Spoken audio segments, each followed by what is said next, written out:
Hi guys! Narito na ang karugtong ng ating kwento. Heart Never Lie, Chapter 13. Matulin na lumipas ang mga araw. Araw na lang ang binibilang ay magiging ganap ng ina si Arian. Wala siyang magawa kundi ang hayaan si Norman na dumalaw araw-araw. Dahil kinausap sila ng mga magulang niya, nagpaliwanag din si Norman sa mga ito. Matapos aminin kung ano ang dahilan ng di nila pagkakaunawaan. Maaari mo na ba akong pakinggan? Anong sasabihin mo? Huwag kang mag-alala. Hindi ko kinatutuwa na nawala ang anak niyo ni Jackie. Pwede pa naman kayong bumuo ulit. That will never happen. Bakit naman? Dahil magkakaanak na ako? Anak natin, Arian. Please, huwag mo naman ipagkait sa akin ng mga baby. You lose your faith, right?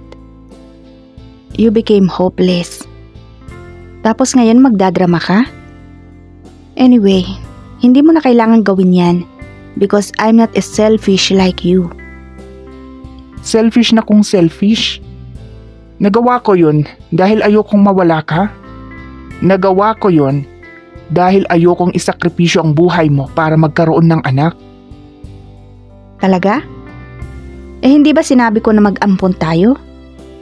Kasi kung nagkataon na ikaw ang nagka-diferensya, iyong choice na yun ang gagawin ko. At hindi ako makikipagtalik sa iba para lang magkaanak. Tatanggapin ko ang kakulangan mo ng buong buo. Kahit pa hindi ako ang mahal mo. Dahil may sinumpaan ako, Norman. Arian, I love you. Please believe me. Paano pa ako maniniwala? I kept you in my heart. I hide my true feelings towards you. Dahil ayokong dumating ang araw na mawala ka sa akin. Gusto ko manatili kang bahagi ng buhay ko, even if as a friend. I love you since then. Kahit anong gawin ko, ikaw pa rin ang nakikita at pinapangarap ko. Minahal ko si Jam, oo. But not as deep as how much I feel for you now. Alam mo ba yung pakiramdam na nahiling na sana ako na lang siya? Sa tuwing hawak mo ang kamay niya, nangangarap akong sana kamay ko na yon. Pero hindi ako nagselos sa best friend ko dahil deserve niya ang maging masaya. Lihim akong nasasaktan dahil lihim din kitang minahal noon at hanggang ngayon. Arian, I'm sorry for not admitting my true feelings. For not showing how I really care. And for not making you feel how much I love you. I'm sorry for hurting you this much. For losing my faith and hope. Natakot akong maaari kang mawala sa akin kapag pinilit natin magka-baby. Hindi mapigilan ni Arian ang pag-agos ng kanyang mga luha. Maniniwala na sana siya sa mga sinasabi ni Norman, pero masakit pa rin sa kanya ang nagawa nito. Nagkamali ako, pero pinagsisisihan ko na yon. Sana mapatawad mo ako. Magsasalita pa sana si Arian, subalit nakaramdam siya ng biglang sakit sa bandang puso niya. Kabuanan na niya, pero hindi pa naman iyon ang araw na itinagda ng doktor upang operahan siya. Napadaing siya nang muling maramdaman ang pagkislot ng sakit na iyon at napahawak sa kanyang tiyan. Aray! Bigkas niya na umabot sa pandinig ni Norman. Yan, anong nangyayari sa'yo? Tanong ni Norman na kaagad dinaluhan ang asawa. Hindi na nito hinintay na muli pang magsalita si Arian. Kahit may kabigatan ay nagawa ng buhatin.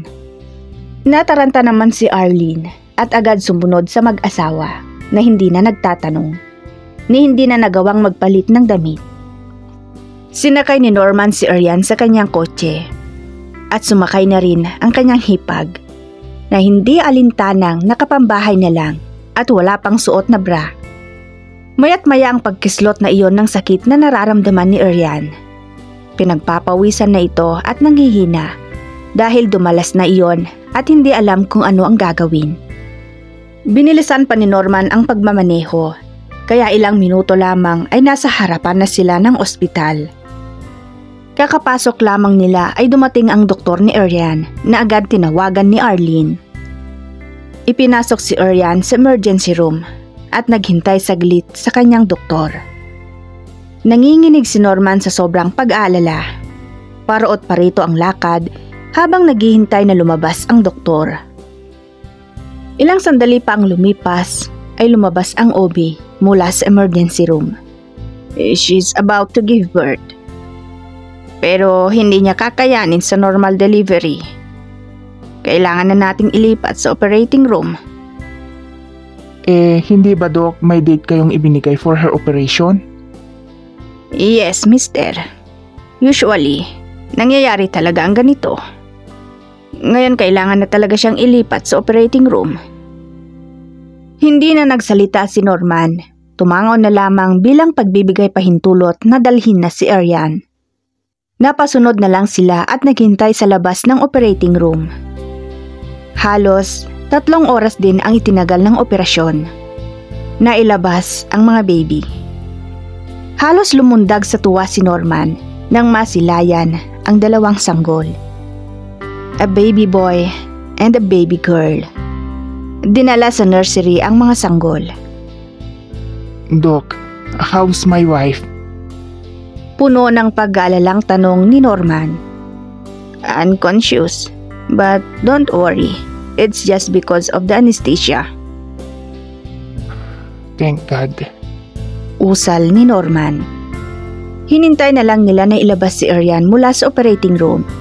Pagkatapos ay sinundan na sa magiging kwarto nito. Pagdating sa kwarto ay kaagad hinawakan ni Norman ang mga kamay nito at hinalikan sa noo. Tahimik silang maghipag habang nandoon at binabantayan si Arian na wala pa rin malay. Maya-maya ay humugot ng malalim na buntong hininga si Arlene, saka nagsalita. Norman, hindi ako nagbitiw ng kahit na anong salita nang nagsabi sa akin ang kapatid ko tungkol sa ginawa mo. Pero deep inside, maging ako ay nasaktan din.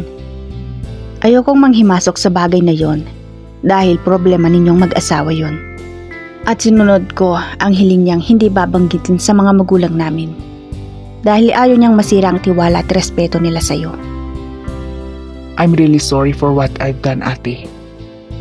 It was a big mistake, pero nangyari na. Nasaktan ko ang asawa ko ng husto. And alam na rin nila mami at daddy. Nung sinabi niya sa amin na magpapakasal na siya, nagulat kaming lahat. Dahil wala naman siyang pinapakilalang boyfriend sa amin. Lalong nagulat kami nang sabihin niyang sa'yo siya ikakasal. Dahil alam naman naming si Jamaica ang katipan mo. I saw the glow in her eyes. She seems like the happiest woman on earth. Ipinaliwanag niya sa amin ang lahat. Then we agreed. Noon pa man, sinabi na niya sa akin at paulit-ulit niyang sinabi na mahal ka niya. Na ikaw ang matagal na niyang tinatago sa kanyang puso. Naging duwag din ako. These are all my fault. Sana maayos pa ninyo ang lahat. I know, hindi pa naman huli. I'll do my best to fix what I've broken. Norman, ipinagkatiwala namin sa iyo ang kapatid ko. She doesn't deserve this kind of pain. Aayusin ko, ate. And I owe apology for what I've done. Pero hindi ko susukuan ang asawa ko because I love her. Napangiti si Arlene at alam nito na totoo at nagmula sa puso ang mga binitawang salita ng kanyang bayaw. 1 month later, discharge day ni Arian mula sa ospital. Gustuhin man ni Norman na iuwi ang kanyang mag-iina, subalit hindi muna pumayag ang pamilya nito. Ayon na rin sa payo ng doktor na kailangan pang alagaan ng husto dahil bagong opera pa lang. Nang naiuwi na ang mag-iina ay hindi muna sila iniwan ni Norman. Nanatili siya sa tabi nila. Iho, you can stay overnight. Ani ng ina ni Arian. Okay po. Sang-ayon niya. Gusto niyang makasama ang kanyang mag-iina sa unang gabi nila sa bahay. Although hindi naman siya umalis sa tabi ni Arian, maliban na lang kapag kailangan niyang umuwi upang maligo at magpalit ng damit. Halos ayaw pa niyang gawin kung hindi lang kailangan. Lumipas ang ilang oras. Food mo. Saad ni Norman na bitbit ang tray na naglalaman ng pagkain para kay Arian. Bakit ikaw ang nagdala niyan? Hayaan mo namang alagaan kita. I have my family to do that. Arian, alam kong galit ka pa rin sa akin. At alam kong nasaktan kita. Paulit-ulit akong hihingi ng tawad sa iyo kung kinakailangan pang araw-araw akong lumuhod sa harap mo, gagawin ko. Mapatawad mo lang ako. Hindi ako Diyos para luhuran.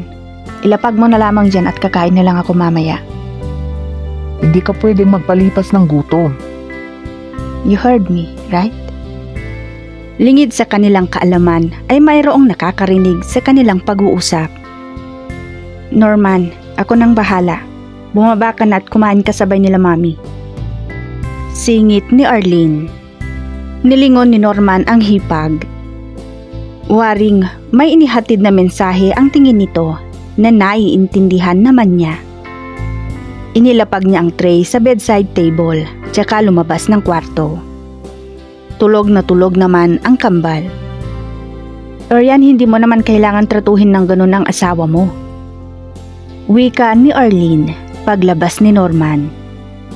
Ate, masakit pa rin. I know, pero mukha namang seryoso yung tao.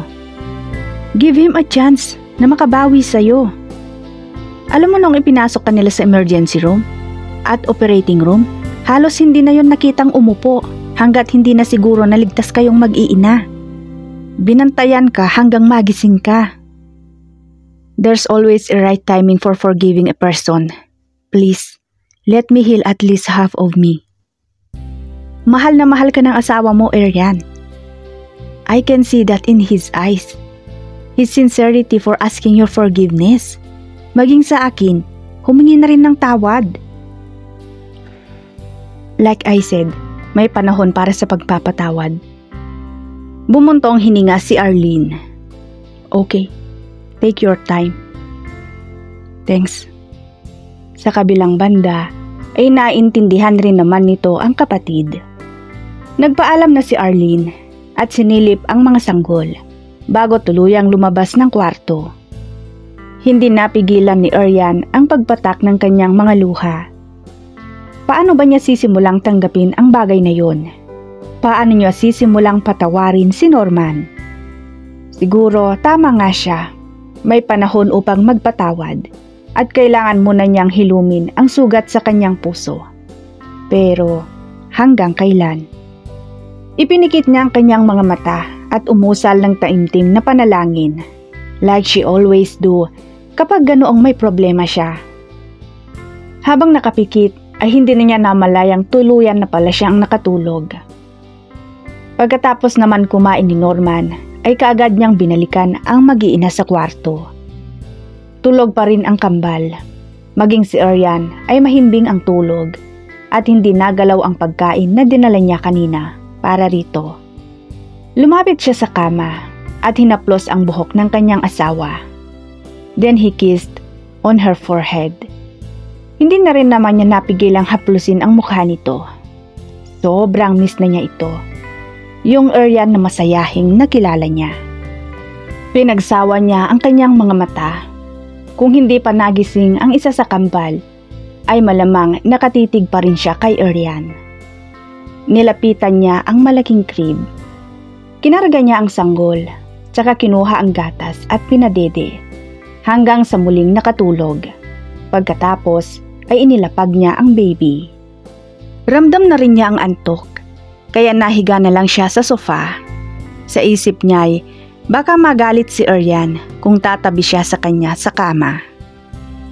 At ang ayos na yon ang napasukan ni Arlene. Kumuha ito ng kumot mula sa closet at kinumutan si Norman. Pagkatapos ay lumapit sa kanyang kapatid at ginising upang kumain. Arian, kapapanganak mo pa lang. Kailangan mong kumain para bumalik ang lakas mo.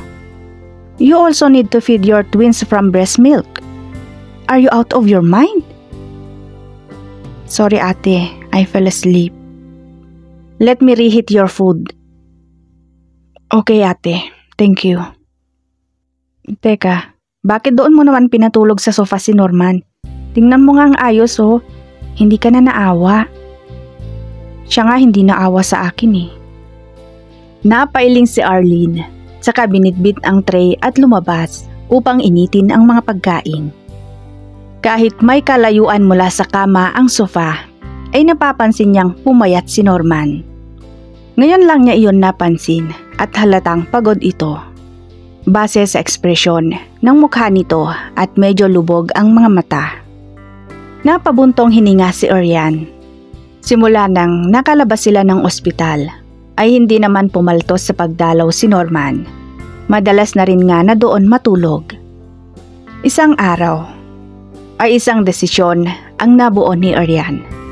Sa isip niya ay siguro papayag ang kanyang pamilya sa gagawin niya.